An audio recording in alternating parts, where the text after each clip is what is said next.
Well, our theme for December is mystery, the practice of embracing life with humility and awe.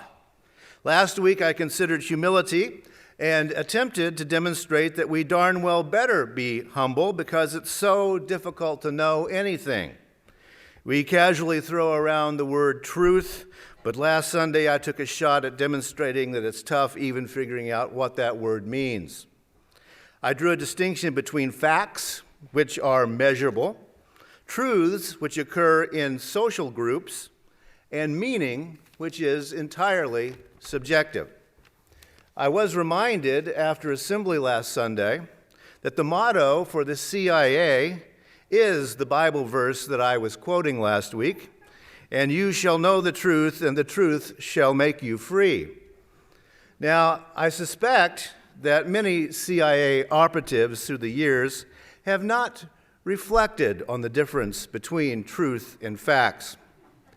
Facts simply are. They are quantifiable anywhere, anytime, by anybody. Truth, on the other hand, is a social construct, a construct that can set some people free while it oppresses others. The truths that CIA operatives find are necessarily run through the baffles and the filters and maybe even the smoke and mirrors of patriotism and nationalism, which is not a bad thing in certain situations, but it is not a way of finding objectivity, if that's what you value. This week, I want to consider the awe part of this month's theme. First, it's good to remember that awe is an emotion, and therefore, like meaning, it is completely subjective.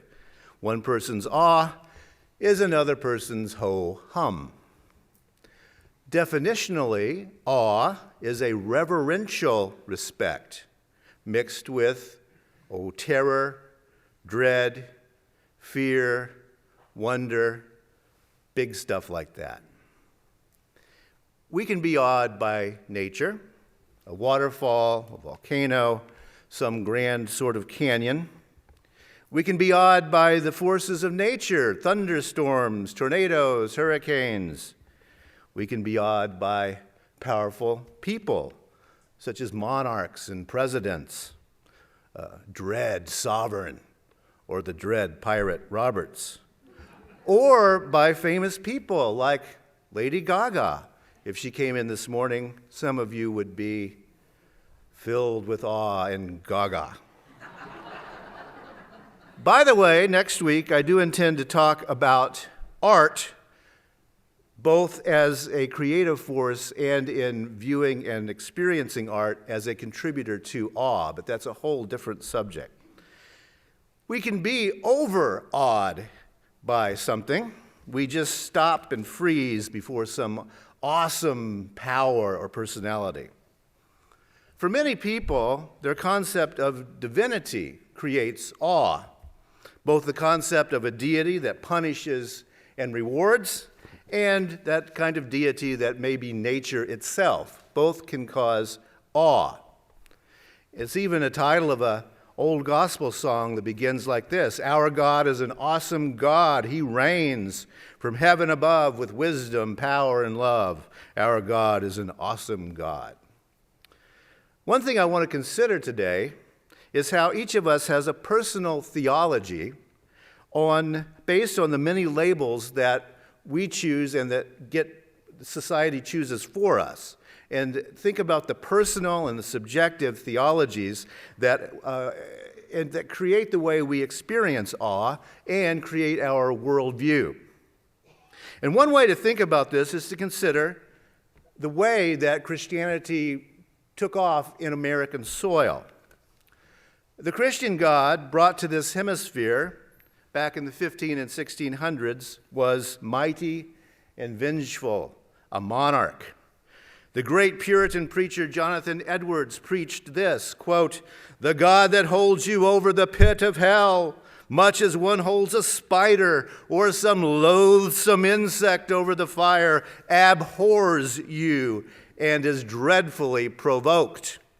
Yea, there is nothing else that is given as a reason why you do not this very moment drop down into hell, O sinner. Consider the fearful danger you are in. End quote. Now, that's the God I grew up with in a Pentecostal church. If you think Jonathan Edwards is correct there, and God holds you over the pit of hell, much as one holds a spider or some other loathsome insect over the fire, you're going to have this kind of awe and fear and dread in you when you think about it. Fact is, the fire and brimstone preachers achieve a sense of awe in their audiences. And evangelical movements continue today preaching that kind of God here and around the world. But for mainline Christianity, both Protestant and Roman Catholic, hellfire and brimstone have, for the most part, gone away. So, how do they produce awe now? Good question. Now, think about those immense cathedrals of Europe. They're mountains of stone and glass. They took entire cities, all of their resources, and generations to build those things. They soar hundreds of feet into the air, and there's incredible carving and art everywhere. The rich and the famous are buried down under the floor. There are commemorations of the powerful on the walls. And when you walk around in those things, you feel pretty small. But here in the U.S., well, we haven't done as well at that. We've got a basilica across the street over there. By medieval standards, it's not all that big, and it certainly isn't all that old. We have to admit that here in the U.S., even our great church buildings are kind of meh. Not much awe going on. Then consider the little white wooden boxes with steeples on top that dot the rural United States. They were lovingly built. A lot of them are taken care of meticulously even today. But they don't produce a whole lot of awe. Here in the United States, the awe of religion has never been about structures or the institutions of power or politics. The awe has been in the minds of people. It's been subjective. And sometimes that awe has been a fear of hell and death and violence, and sometimes it resides in an amazement at the natural world. Both awe, but very different where they're coming from. Now, how did that happen, that split? There's fascinating work going on nowadays in the field of religious studies in something that's being called the nice Jesus. The nice Jesus. Now consider this. In those grand European cathedrals, Jesus is a monarch. He's truly a lord in the old European way. When I think back to the beliefs of my parents and my grandparents, I think that the European model of monarch was their model for Jesus and God. They got on their knees in supplication. They begged the Lord for what they needed, food, rain, health to work another day. And then that arbitrary and ununderstandable Lord would either grant their requests or not, and they never knew why.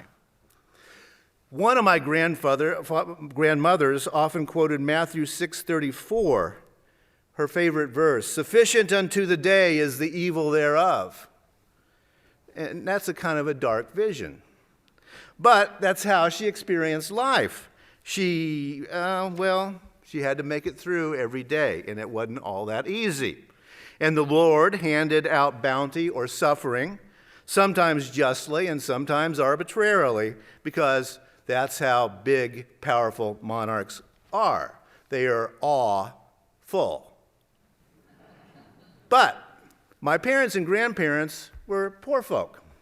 Among the rising middle class in the late 19th century, in denominations here in the United States, like the Congregationalists and the Episcopalians and the Unitarians and the Presbyterians and the Lutherans, there began to be this nice Jesus. Among Unitarians, Jesus became a really nice guy who had great ideas. For the Presbyterians, Jesus remained the Son of God, but he was still a nice guy. The best example of this is the paintings of the German Bernhard Plockhurst. All right? He's virtually unknown in Germany today. In Europe, the nice Jesus was another victim of the trench warfare of the First World War. In Europe, the implications of Darwinism sunk in, and theologians began to talk after the First World War about a metaphorical Jesus. And that's kind of where all liberal Christians are these days, because the nice Jesus movement died out, except here in the United States. So anyway, lithographs of Plockhurst's paintings are everywhere. The Plockhurst Jesus is Aryan with auburn hair. He always has a little glow around his head. One of his paintings is the Good Shepherd, showing Jesus with a shepherd's hook, looking kindly at a little lamb that he's carrying. Are you getting the picture? Another painting is Christ blessing the children, in which we see these blonde, middle-class children flocking to Jesus in his perfectly white robe.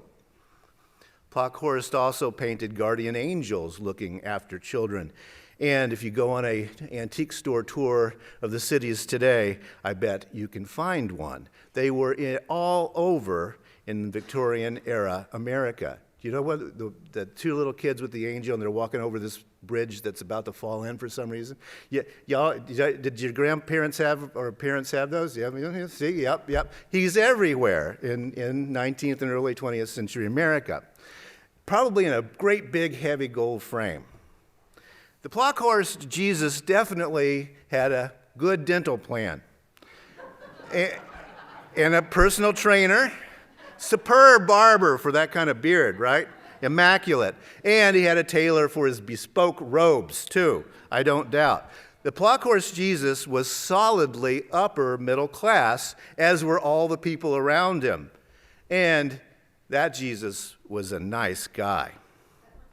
The middle class and the aspiring middle class in the United States ate that stuff up. In mainline denominations, preachers stopped talking about hell and they started talking about love. But you see, there's a particular demographic that liked the nice Jesus. He's only nice for those for whom existence is nice. The upper crust had a nice Jesus, the rest of us not so much. You see how the perceptions diverged over time. It was a race thing, it was a class thing, it was an urban and rural thing that started separating those two visions of Jesus. For the fortunate, Jesus is nice. And as the 20th century went along and the standard of living rose for many Americans, soon God became nice as well. We don't have to sacrifice and bow and scrape. God loves us and wants us to be happy. I don't think I have to think about it all that much. I don't have to go to church every Sunday. If I have a flat tire, all I got to do is pray and everything's going to be okay. Another aspect of the nice Jesus is that he wants his people to help the poor and the oppressed. That's where the social justice focus begins in mainline Christian churches. But for poor folks, a flat tire means your car is going to be sitting by the side of the road for a while. You might even get towed. Or you have to call your third cousin you really, really don't like. A loving God doesn't make sense to the oppressed. A mighty and awful God does make sense, but not that loving one. Evangelicals today may have a personal Jesus, and that was an invention of the 1960s, by the way, this personal Jesus idea on the right? They may have him as a Lord and Savior, but if they sin, he will slap you upside the head. So, there are at least two Jesuses walking around in America today. One will slap you upside the head if you get out of line, and the other one is a nice guy who will listen to your problems. If you get your awe from a compassionate and loving God, you want to spread the love and compassion around. And you see how the idea of a nice Jesus and a loving God feeds into political liberalism. It's partly about social class, it's partly about having a social safety net, it's partly about having an education. If you smack your kids around, I can tell you what kind of God you believe in. If you believe your kids are always right, I can tell you what kind of God you believe in, right? Now, humanism comes out of that nice Jesus movement, by the way. You have to, it has to be a kind of nice Jesus to stop believing entirely, right? So that's how humanism gets out of the mainline place. So even as mainline Christianity has precipitously dropped in terms of numbers, trivia for the day, did you know that there are now more Wiccans in the United States than there are Presbyterians? Did you know that? So the number of mainline Christians has precipitously fallen over time, but even as that decline has occurred, they are still with us in nonprofits. I mean, we have a nonprofit for everything these days. The churches have kind of gotten out of that business a little bit, except for the Downtown Congregations to End Homelessness, which is kind of a hybrid still in that kind of place between church and secular, right? But we have nonprofits everywhere, and that is the liberal, nice Jesus influence still alive today. And yes, I think that personal theology has a lot to do with political orientation.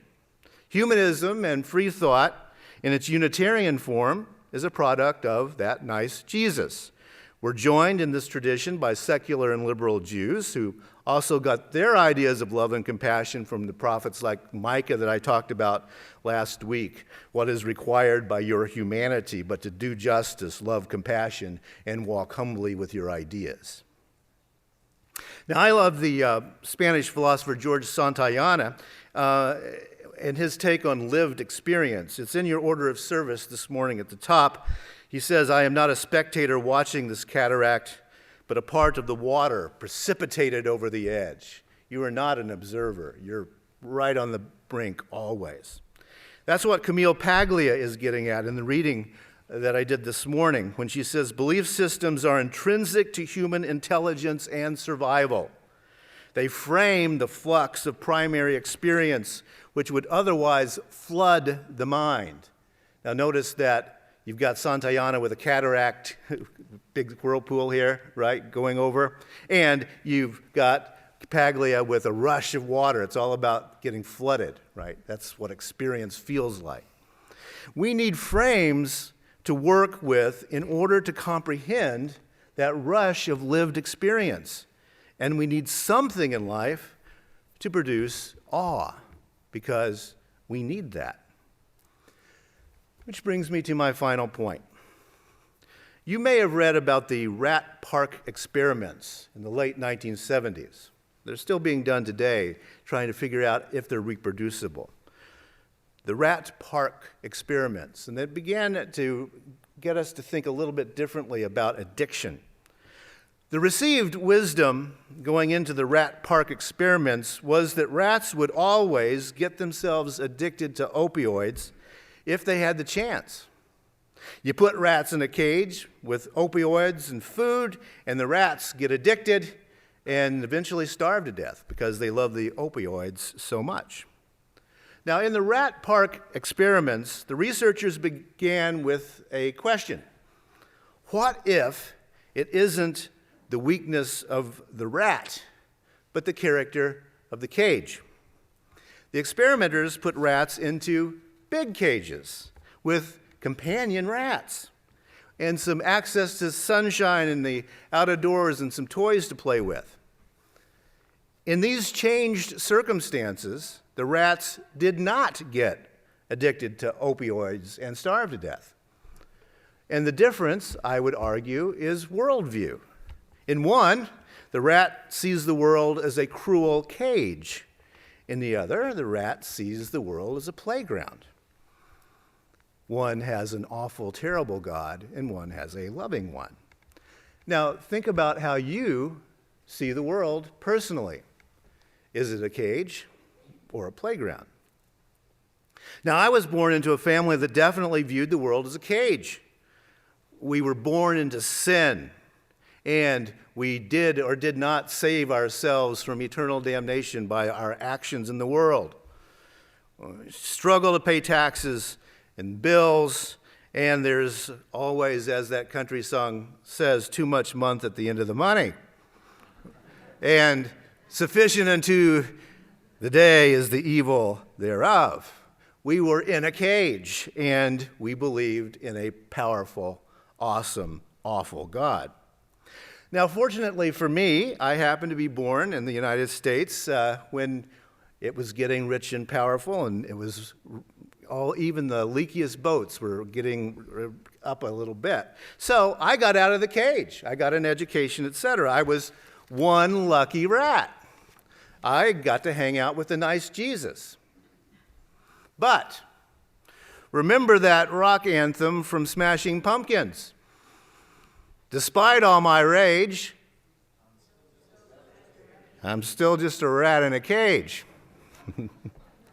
I think that summarizes the worldview of a lot of frightened, angry people.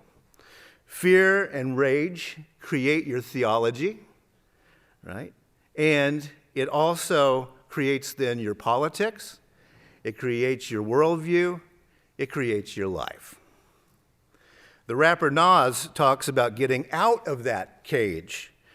He knows that there is a cage, but he also tells us that it's our attitude about being in the cage that will get us out of it or not.